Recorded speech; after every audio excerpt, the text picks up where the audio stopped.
So hello and welcome to Limitless You Talk with me, Katie, and today I'm very excited about this one, I have to say. I'm going to be biased though, there's reasons behind that, but I'm delighted to be joined by Kristian and Eilidh.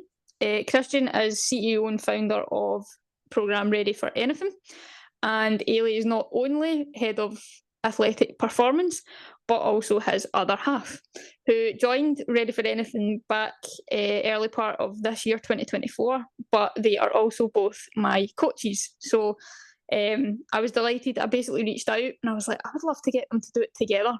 Like, love to get them to come on. Mine, obviously, I call them the king and queen because I just have them so highly.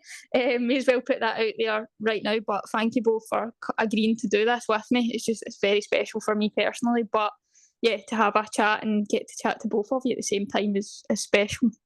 Yeah, you have to thank us, man. Thanks for having us on. You're tough to be asked. Yeah, until I ask you the questions, but okay. Yeah. So I'm going to basically start before we get into it is to give anyone who doesn't know or anything a bit of context and a bit of background. Who is Kristian and Eilidh, and who is Kristian and Eilidh from Ready for Anything? I'll let you go first. Well, do you need to me or do Yeah, you do it, yeah. Who are you? Yeah. Your whole story? What? Yeah, do it, yeah. How far do you want us to go?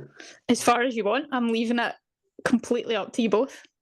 Well, to kind of start with how we met, me and Kristian, everyone always thinks because we're both coaches, we're both into fitness, that we met through the gym. Everyone's always like, that must be how you guys met. Me and Kristian met steaming on a night out. Didn't really remember meeting I love this story. He made me laugh a lot. Kristian is really, really funny. So I was like, oh, like, this guy's quite funny. He was like, do you want to go for an Nando's? And then that was that. We bonded over some chicken and a few laughs. When I first met Kristian, he was in the RAS still, but he was just leaving to become a coach. I was quite into the gym at the time, and then since we've been together, you've pretty much been in an evolution of going from the wee guy that left the military to working in the gym, being stressed out your nut, turning your business online through lockdown, and then being the absolute killer that you are right now. Thank you, make me blush. You need to be as good. You need to be as good. Yeah, so when I met Eilidh, obviously on the night out in 2016, the 29th of October, I remember. I always remember the date, and I don't. Brilliant. So on Halloween, I was very, very drunk, but I would just been like, who's this wee person here? Who's this fine wee gal?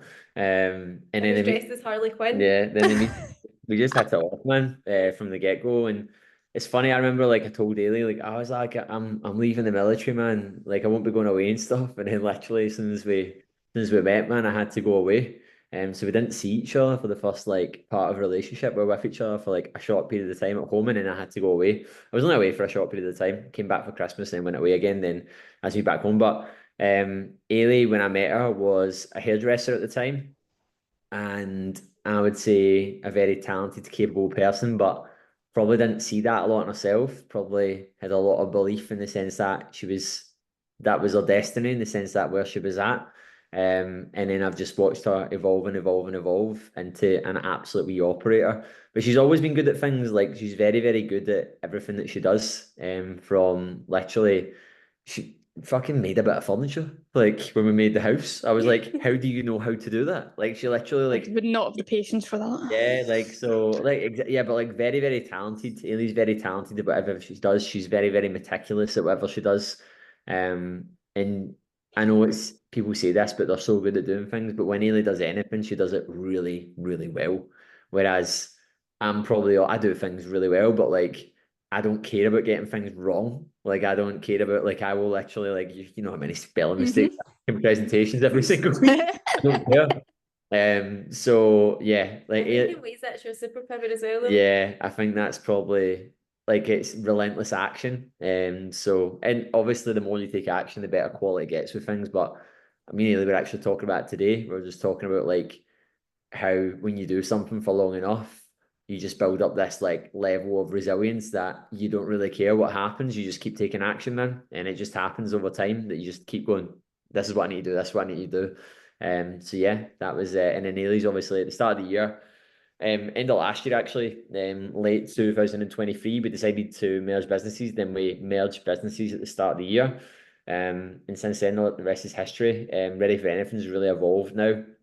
we're delivering a really, really good service now, like a high caliber service. You can obviously comment on that, but I'm really, really proud of what we're doing and the things that we're achieving and what we're helping folk do. And this year we ventured into doing like retreats and stuff as well, and that's really influenced like our future and where we're kind of going and stuff now as well with the brand and all that, man. So yeah, that's probably a bit of an up-to-date spiel of us, of each other. And I suppose at this point I should say I have been on one of the retreats and it changed my life again. Yeah. Eilidh coming in, I've never had a female coach, and I've said this to Eilidh a few times now.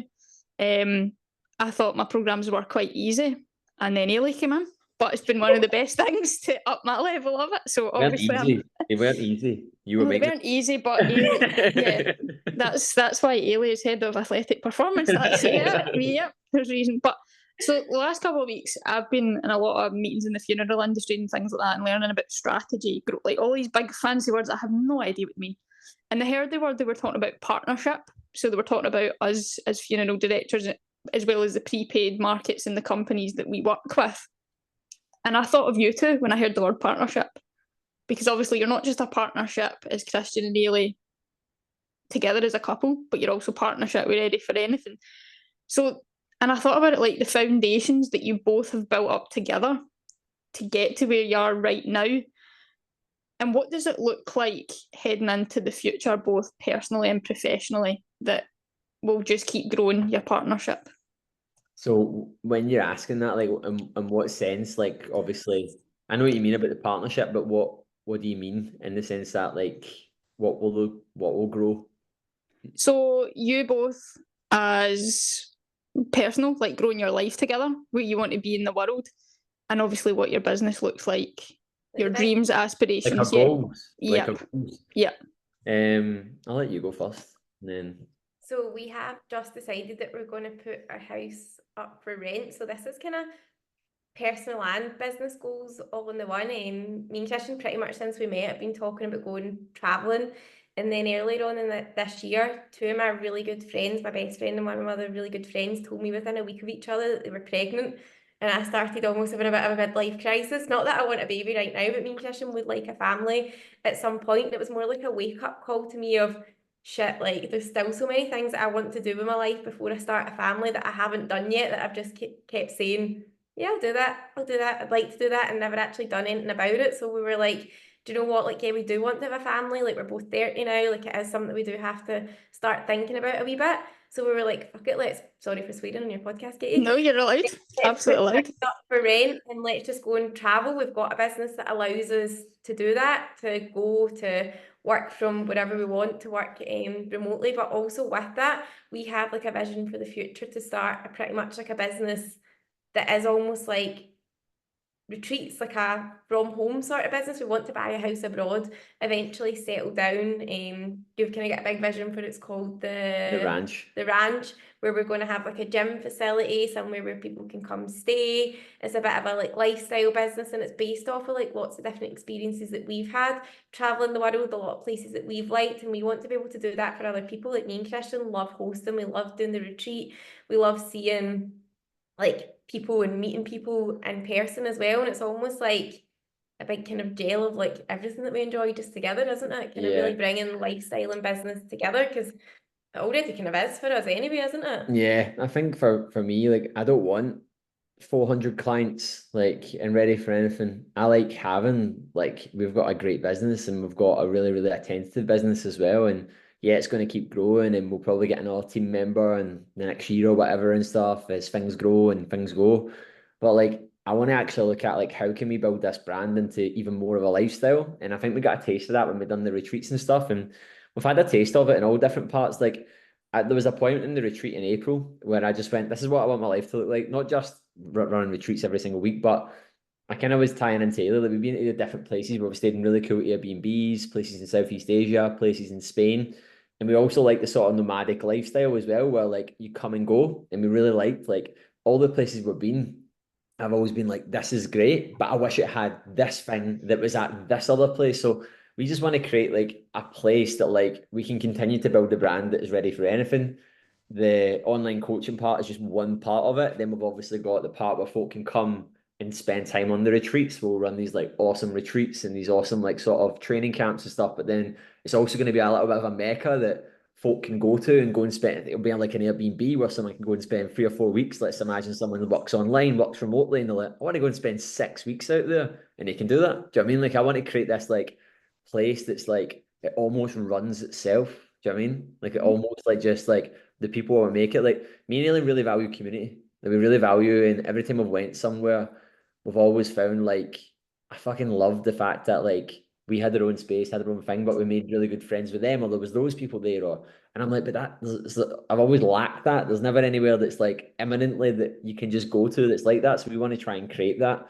I think with that as well, like I know like personally living in Scotland as well, there's not a lot of people doing different things and things that are out there. And like me and Kristian talk a lot about like in the UK, you're pretty much like encouraged to live by like the story where you leave school, you go to uni or college, or you get an apprenticeship, you work, buy a house, have kids, settle down. And we don't want to do that, and we want to show other people as well that like you can do whatever you want. Like it doesn't have to be what we're doing, but whatever you want to do, if you put your mind to it, that you can do it. Yeah, I had this conversation with my mate Chris recently. We were talking about like our vision and our goals, and we were out for dinner, and he was basically just saying like what you're doing will just expedite everything you want, because if we could still stay here and achieve these things, it's just probably going to take a hell of a lot longer.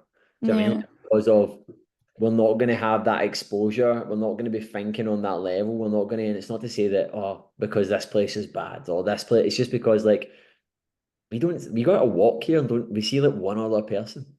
Like literally we see like one other person. Like we've tailored this sort of life and this like way that we want to live, and we're just like, this doesn't suit us, man. Do you know what I mean? Like it just doesn't really like suit us. And it's not to say that there's anything. I don't know, man. Like I've been for the last like since I've ran a business, man. Like what really changed my life was like joining a mentorship in like 2020, working with a mentor. It was the end of 2019, and that's when I started. When I was like how old was I then? So I was like 26, 25, and I started actually thinking about how do I want my life to look, because up until that point it kind of been like, let's just throw shit at a wall and hope it sticks. And like clients, and like I was making some money and like things were going good, and like I was like, right, this is okay. And then I started to be like, right, how do I want my life to look? Like how do I want it to actually look? And then when I started looking at that, I started like living it by design rather than just like by default. Do you know what I mean? And I think like the more I've done that, the more I've realized that like you need to be in the right spaces, you need to be in the right environments that are going to create that and that are going to influence that. So it's exciting, it's scary, man. Like it's really, really scary. We've obviously, I'm not to Eilidh, you need to sell the car and like all the furniture. like I didn't go to like 4 weeks, and we're like, it's not 4 weeks, it's like 6 weeks. Yeah, starts in 4 weeks. Yeah, well, November starts and it's like halfway through November. We're going to go 6 weeks. So I was just looking at my car yesterday, going like that. Can you sell that? But it does make you think, and the only reason like asking that is because especially when you shared it with us so recently on one of our Monday night calls, it was like, but you guys sharing with the likes of me makes me think bigger. Yeah. Makes me think, you know, like it makes me think like, what do I actually want my life to look like? Like people that know me know that I am a second generation funeral director with a mum and dad who built their business from nothing, and I've had to carry the mask around with that because that's what, again, locally, that's what you're associated with. But does my life want to look like that? Yeah. No. And being a part of Ready for Anything, especially you guys sharing such ambitious goals and things that I've shared with you guys privately of my intent in the last few years, that some of it's came to fruition and it's grown, that is laying the foundations, is having that support, having, you know, like you guys are better than me, so I know that I want to be better. And that's the way that I suppose shifting of mindset helps you be like that and be ready for anything, as I like to say, because it does. It's like your foundation's in place to live the life you guys want to live, have the partnership that you do. But for me, it's like I want to have that partnership with myself. Yeah. Because you earn it. And it was, I said this to Eilidh yesterday when we were having a chat. You said at the retreat, Kristian, we were going to Aldi's because I was desperate to go to Aldi's in another country. We were having a conversation in the car, and we were having a conversation, and you used the expression about earning your stripes. Yeah. And that stuck with me since then. Because it's like a person has to earn their stripes, like within an environment, you know, within places, like round a meeting table. But can you just give a little bit more context to that? Yeah, so like what I always say to a lot of people, and because like I class Ready for Anything, although it's like a fitness performance brand, like it is it's person coaching, it's about building up the person. And we'll get a lot of folk come in and I'll never advise folk. I'll give folk like guidance and from my own experience, and if they're wanting something in a certain area, like if there's something they're falling short on, they're unsure of, or they want a bit of perspective in something they're struggling with professionally, I'll just give my my bit on it if I can. But the thing I'll say to folk is like, this is the season of working on yourself, man, and then you get the answers to the thing that you want. And for a lot of folk, they're trying to run before they can walk. And the full thing of earning your stripes and where that can kind of apply to is like, do the work now that you're avoiding, and the answers that you're looking for will make sense in the future. For example, let's say, for example, someone is like a shell of themselves, like, and they're stressed out of their box. They're maybe like competent at their work and they're questioning a lot of different things, and there's opportunities in front of them. They don't feel confident enough to take them. They're also questioning a lot of things. That I even want to do that? And it's like, look at how you live, and it's like how you're living right now. Are you living like the person that's able to handle and tolerate all of these things that you're stressed about? Like, see all these things that are causing you a lot of animosity in your life right now. I'm not surprised they're causing you animosity. Like, see these things that you're really sweating about. Like, how does your day look? Like, what do you like? People don't realize how much of a glimpse they give me into their life when they do things, not just what they say, when they do things with their standards, with their how punctual they are, how on time they are on things, like how it gives away so much. And folk don't realize that, and they don't realize how much that's actually hindering their other parts of life. I'm not just talking about being on time as the thing that's stopping someone from doing it, but like earning your stripes is like, go and do the work that you've not done, then you'll be able to deal with that thing that you're stressed about. You know what I mean? Like, Yeah. literally run before you can walk, basically. Yeah. And thinking on that, putting it into your context, Eilidh, like you did a podcast recently and it was about beating anorexia, and not focusing on you going into that journey or anything like that, and me coming from my own struggles when it comes to eating and being low in weight and not being in a good place. Earning your stripes, what would you say that through that journey with what you went through with anorexia allowed you to earn your stripes, coming out the other side of that and being, you know, just who you are today?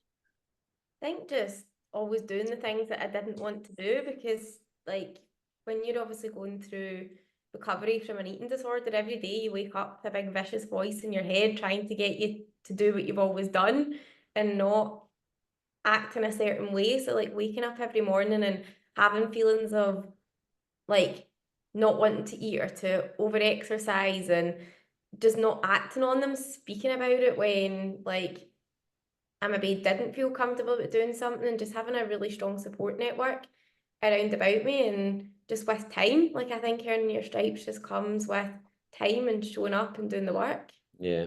I think the trap that folk can fall into is that when they think they're doing the work, but they're not doing the work. That's the trap that you can be in, man, where like, but I'm doing that. And it's like, you're doing it bitty. Like, you're doing bitty. Like, you need to be all in. You need to be all in. You can't be half in. And when you're half in, the danger of being half in can create a complex that you think you're doing more than you actually are. Yeah, I wrote down words like performance, like struggles, but using it as like a positive momentum builder. Dominating, determination was like just some of the words, like a sense of freedom, incredible, like oneself, like all these words that I felt associated to me trying to earn some stripes, like trying to find my place. And it's just nice hearing it from your guys' perspective, like keeping it relevant to why someone should have a coach, or why in your mission, like yourselves, as much as what you do for all of us. Yeah. A lot of the things that folk avoid are because they don't give you an imminent return. Like eating better, for example, or holding yourself, or waking up a bit earlier, going to bed a bit earlier. Like, you don't just go to bed a bit earlier and wake up the next day and go, everything is sweet now, right? But if you do it for 4 weeks, you'll feel a lot more productive. Do you know what I mean? Like, and you'll feel like, and it's because a lot of folk, like, even like writing down your goals. Like I was talking about this in a podcast all day. That's not sexy, man. That's not like, see, just sitting and just spending 10 minutes writing down and sitting there with a pen and notepad going, I don't even know what to write. It's quite uncomfortable. It's quite uncomfortable. Yeah. And then they go, Aye, and then time passes and it's like another 4 weeks pass. And it's like, have you done that thing yet? And it's like, no, I've not done it. And it's like, that's the stuff that folk avoid. And it's like, just being all right with not knowing the answers is so underrated, man. Like, it's so underrated to just do it, like implementing blind, like just totally. We were talking about it today, weren't we? Like, just about like how relentless I have like got so good at doing things over the years, but I've actually done them where I don't even know why I'm doing them.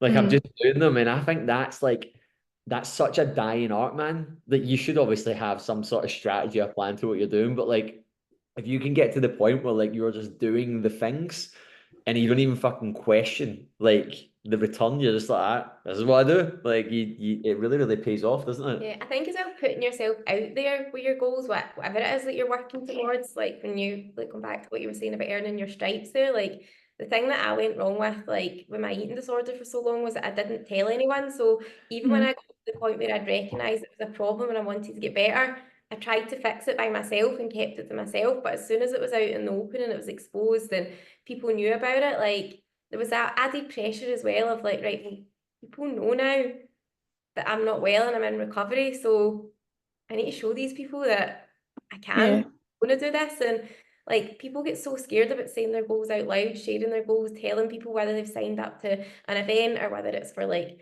weight loss or whatever it is that they're working towards. But it's like the more people that you can actually tell, like pressure's a privilege, put yourself out there and it'll keep you accountable to actually doing the things. And also with that, then the people around you will understand and you'll get more support, and it actually makes the whole thing a whole lot easier. As much as at first it can seem a lot scarier to kind of go and tell people that you're going to do something you've never done before. I second that. I totally second that. I remember we sat around the table at the retreat when we were in Malaga, and I shared that I could turn up for myself a bit more. I feel a bit of a hypocritical sitting here at the moment when I haven't washed my hair in a week, but in a sense where I just said, look, I don't turn up for myself as much. I don't make the effort in certain situations that I probably could, and it's not for anyone else's benefit other than me, because me trying to learn that I'm not a failure and I deserve to be in a place and to get my head out the tumble dryer, as Kristian said to me November last year. And on the retreat, he also said, Katie, you would have used the excuse of like your goldfish had died, the goldfish that you don't actually have. But it's like, it was like, you're right, you're totally right. And it sounded so silly and it made me laugh and but it was like, I needed to hear that. Yeah. Because it was like, Katie, go and earn your stripes. And now, more than anything, I have. Again, I think they could be a lot clearer. But I think there's always room for that. But it comes on to the fact of being, and I wrote down, to be really ready for anything, what does it take? So if I split it up into what your guys' role is within Ready for Anything, Eilidh performance, and Kristian lifestyle, all the rest of it.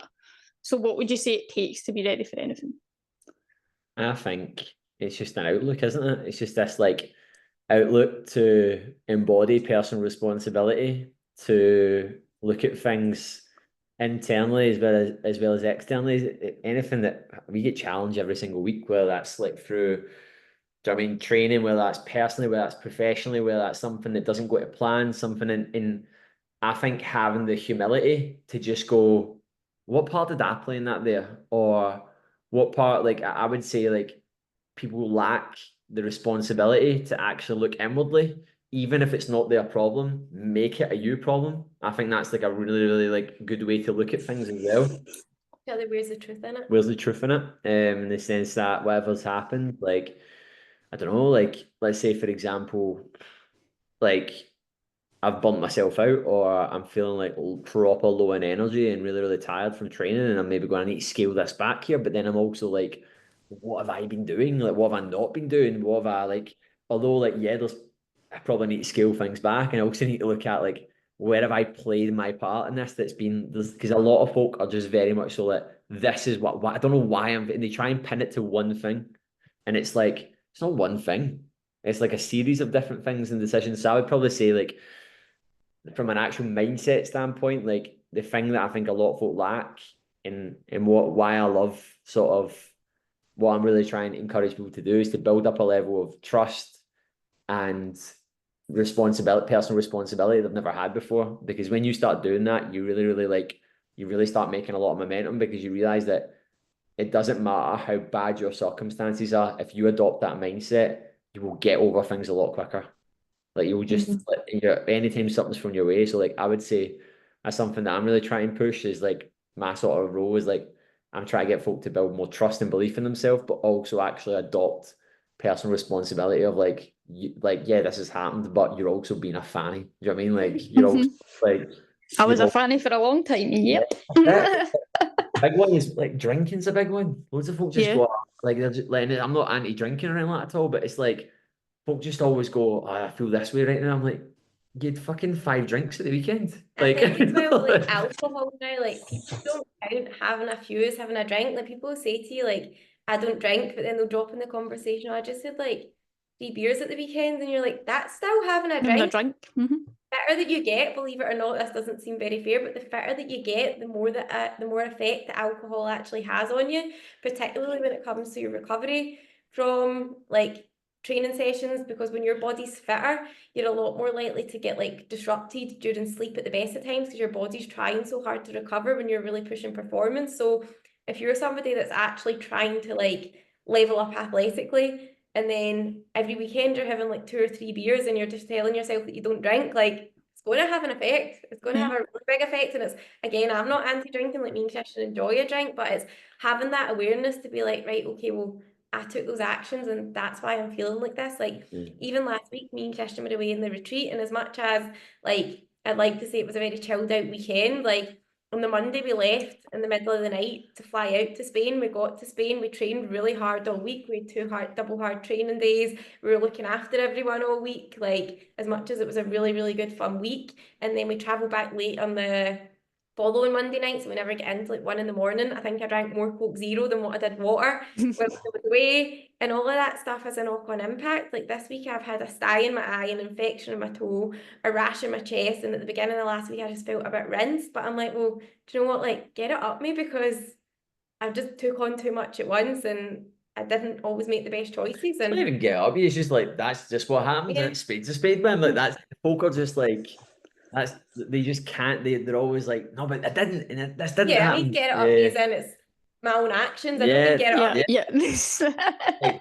and I just think that's something that a lot of folk just don't have. They just downplay a lot of things as well. Like, a big one we see with folk is like they downplay the effect of an event on them. Like, see, like what toll that's taking on their body. Yeah. But like you're like to you, like, yeah, you're still recovering. Like, I feel fine. I'm like, no, I'm not saying you don't feel fine. I'm saying your endocrine system is fried, right? Take time to recover. And folk are like, yeah, but I feel fine. I'm like, I'm not saying you don't feel fine. And folk are, or they'll be like, oh yeah, like I just had a drink the weekend, but I didn't have a hangover. I'm like, yeah, but you still had a drink.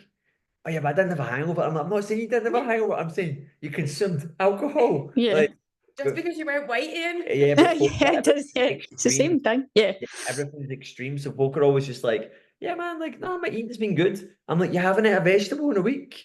Like, you've had your diet's been pretty much a highly processed diet. Yeah, but it's not been bad. Like, just because you didn't eat a certain food. So folk are very black and white with things. They're very, like, they just don't really understand, like, the implications of, like, when I see when you start looking at through things through that lens of, like, how did that play a part in that? Or like, what could that? And it's not saying that you're looking at it from a magnifying glass, because that's a problem that a lot of folk can have, where they wear one of these and then they'll sit and going like, oh my God, my HRV is 5 below what it was yesterday. I shouldn't be training today. It's like, how do you feel? And it's like folk can sometimes, like, it's that fine line between operating off how you feel and what the data says. Do you know what I mean? Like, because don't question it, man. If you're feeling good, man, just roll it. Like, just roll it. I'm I'm over 90 days now since I last had a drink, and it was a low calorie beer, so it doesn't really count that day if you like in comparison to the drinking that I have done in the past. But my performance has changed. I've changed. I feel as if it's allowed me better sleep. It's allowed all the things of building more of that belief and trust that probably needed a little kind of switch on. And even into my last event was Edinburgh Half Marathon, and I said to her, oh yeah, I feel fine after this, and then I ended up going to Copenhagen with the Kilmarnock football team, come back and just like hit a complete just like drop. But it was such a humbling experience because I needed to go through that to realise like my body needed a bit more rest because of just the way that I'd been turning up. Like I felt as if I could keep running when actually no, you needed to like just take a chill. So it all plays a part on it. But me as an individual had to make those decisions. Like it's my actions. Yeah.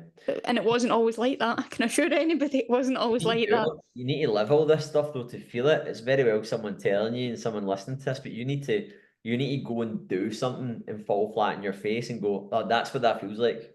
Like, I mean, that's what that, I know what that feels like now. It's not to say if you do it, there's anything wrong with it, but it's when you're consistently doing it and making the same choices, that's when you need to be like, ah, man, you're in denial. Come on. Like, making decisions here that you're not really acknowledging, but yeah, you're going to do things where you make mistakes and you have to learn the hard way, don't you? It took me 2 years, so it's not like a time thing. It doesn't need to be a short space of time. As you guys said, like I had to go through all of that for me personally. Yeah. Someone might be in a similar scenario, so it's individual. But I was curious about this and I was thinking about, how could I ask that? I've been desperate to ask, got my turbos, my chat with you guys, but I thought I'm going to save it for this. Why do you guys coach and continue to coach people like me, like an everyday individual, if you like, even when there are so many limiting beliefs, like there's lack of change? And again, I'm just putting it in my context. It's easier to show that as an example. Like there was a lot of talk, a lot of shite talking. I say that now, like I don't shite talk anymore. You know, wouldn't it be easier to not focus on that type of person, like the person that I was, and focus on the people getting the results or getting the progress? Everyone struggles, Katie. Yeah. Everyone struggles. Nobody's an exception. Yeah. Everyone's got limit beliefs. So everyone talks nonsense. But yeah. Everyone struggles with the person that you maybe see, what you may be referring to, someone that's maybe got athletic superiority, right? Someone that's maybe doing something and you're like, whoa, they're actually a couple of years ahead of me, right? You don't know behind the scenes how much they get in their own way with food, or how much limited beliefs they have around, like, they're maybe horrible to themselves. Yeah, so I was going to say how hard they are. How hard they are. Like, it's, nobody's sussed it. Nobody's sussed it. And it's, what you're kind of referring to there is, I'll refer to, there's two types of people. There's a 0 to 1 person and a 1 to 100 person, right? And what I mean by this, a 0 to 1 person, that is, they've got none of their own steam, right?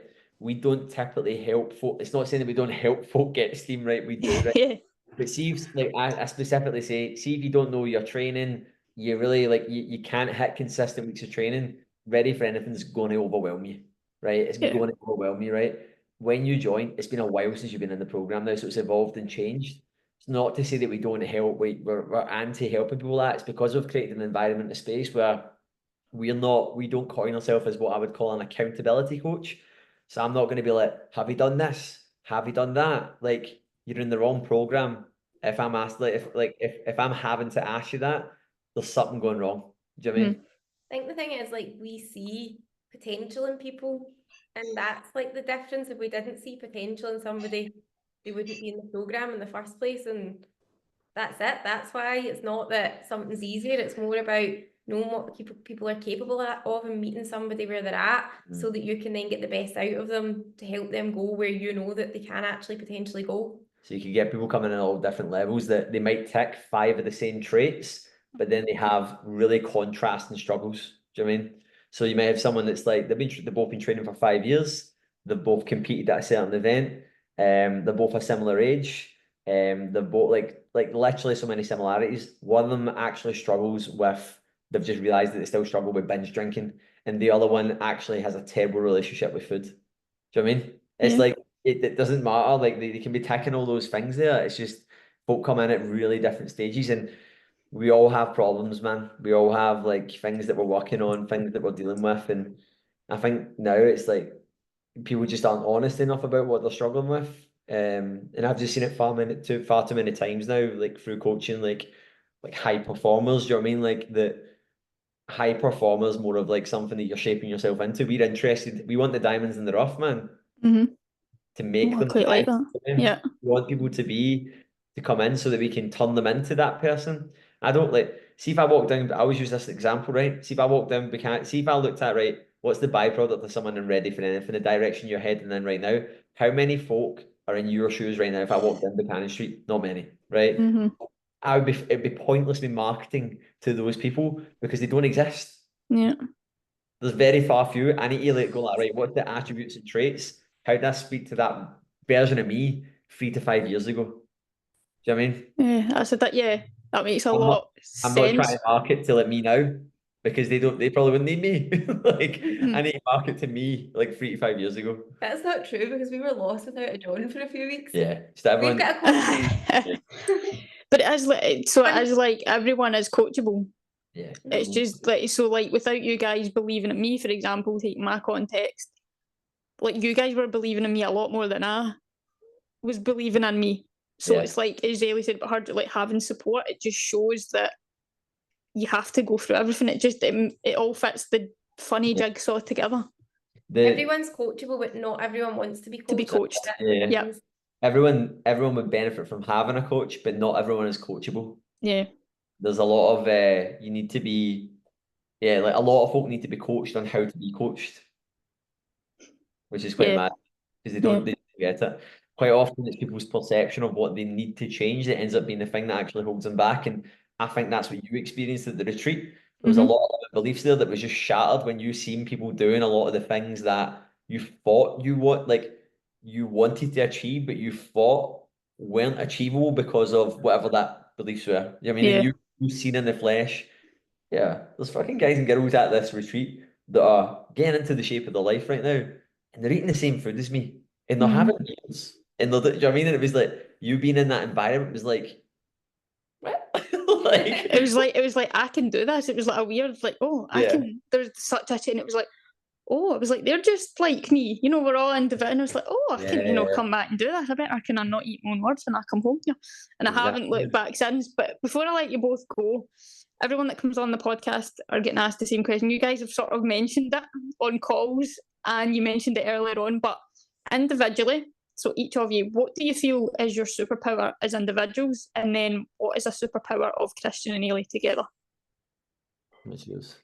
Definitely me as an individual. I always say this is my biggest weakness, but my biggest strength is like my ability to just do things even when I don't want to do them, to just turn up and to keep going. And when I put my mind to something, I'll always give it my best, but at the same time that can be like very on the other end of the spectrum, where sometimes actually when I maybe do need to pull back on things, I feel it very, very difficult to pull back. And I've been like that since I was a wee girl. Like when I was younger, I was in like every team at school. I went to Highland dancing, I did swimming. I probably didn't enjoy Highland dancing after about the age of 12, but I did it till I was like 16 because I just don't like giving up on things. Brownies, I get chucked out of brownies for being too old. Like I get chucked out of brownies like a year after you were meant to leave because I was too old. I've just always been that kind of person, so I'd say that's definitely my biggest strength, but it's also sometimes my biggest weakness as well. Not everybody gets chucked out of the brownies, so you can hold that. That was last year. Yeah, I would agree. I would say mine's is my ability to prioritize what's important and what's not important. And then like I mentioned already, like problems sometimes like just so like I just got cool, that needs to be done, that doesn't need to be done, that needs to be done, and I can do that with like loads of things and like almost like, and I'm not saying I get it right all the time, I still feel emotion and I can still be in that contracted state and not be in a good headspace and stuff, but like I know when to just cut away things. So I'd probably say just like the ability to just implement certain things and just go, I don't have a clue what I'm doing here, we're gonna do it anyway. Do you know what I mean? Yeah. And together. Brilliant. Yeah, probably. That's definitely, I mean, that's just built up over time. I remember being a wee guy and not being resilient. What about together? What about as Kristian and Eilidh? I think we're very good at being honest with each other, which has its benefits in life and in business as well. Like we don't really argue, because if it even gets to that point where it argues, I go, there's no point in arguing, because it's like I'm almost actually playing out like, if we argue, that's going to be less time to sort out. Do you know what I mean? Like it's like, so very honest with each other.